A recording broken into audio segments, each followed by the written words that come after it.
কুষ্টিয়া কুমারখালীতে জোরপূর্বক জমি দখলের প্রতিবাদে সংবাদ সম্মেলন করেছে ভুক্তভোগী পরিবার। শনিবার বেলা 11:30টায় উপজেলার বাটিকামারা এলাকায় এই সংবাদ সম্মেলন অনুষ্ঠিত হয়। সংবাদ সম্মেলনে ভুক্তভোগীরা জানান, উপজেলার জগন্নাথপুর ইউনিয়নের বাগছি সাতপাখিয়া মৌজায় 19টি দাগে ক্রয়কৃত 172% জমি দখল থেকে রক্ষা ও সুষ্ঠু বিচারে দাবি জানান তারা।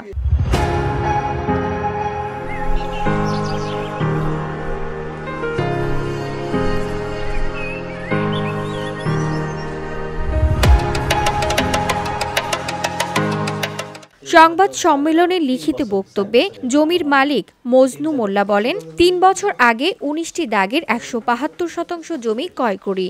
ক্রয়কৃত জমি নামজারি ও খাজনাপত্র পরিশোধ করার পরেও শ্যামগঞ্জ গ্রামের শফিস উদ্দিনের ছেলে জাকির হোসেন সন্টু ও নজরুল ইসলাম আন্টু গংদের ভাড়াটিয়া সন্ত্রাসী দলবল নিয়ে জমি দখল করে রেখেছে। তাদের জমির দলিল দেখাতে বললেও কোনো দলিল দেখাতে পারেননি তারা। এ বিষয়ে আমরা জমির কাছে গেলে তারা আমাদের ওপর হামলা করে, এতে 2 জন গুরুতর আহত হন। এরপর থেকে হামলার ভয়ে আমাদের পরিবার এখন ঘরছাড়া। এতে করে আমি ও আমার পরিবার নিয়ে চরম শঙ্কিত।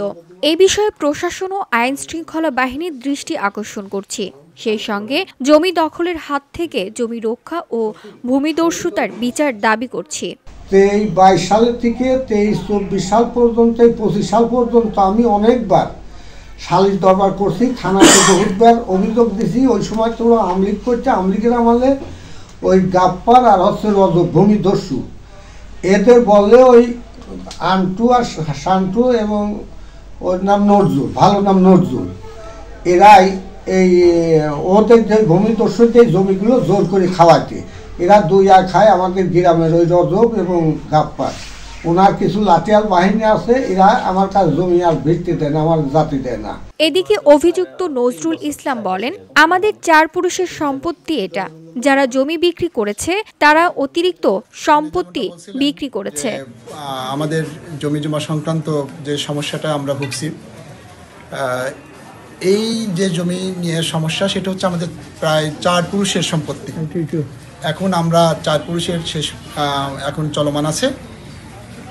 এই সম্পত্তি আমাদের জীবদ্দশা পর্যন্ত আমরা দখলে আছি এবং খাচ্ছি।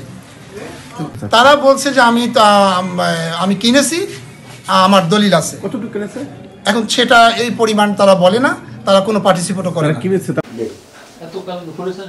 VOD Bangla news desk. Phone number. আন্টুর ভালো নাম কি? নজরুল ইসলাম।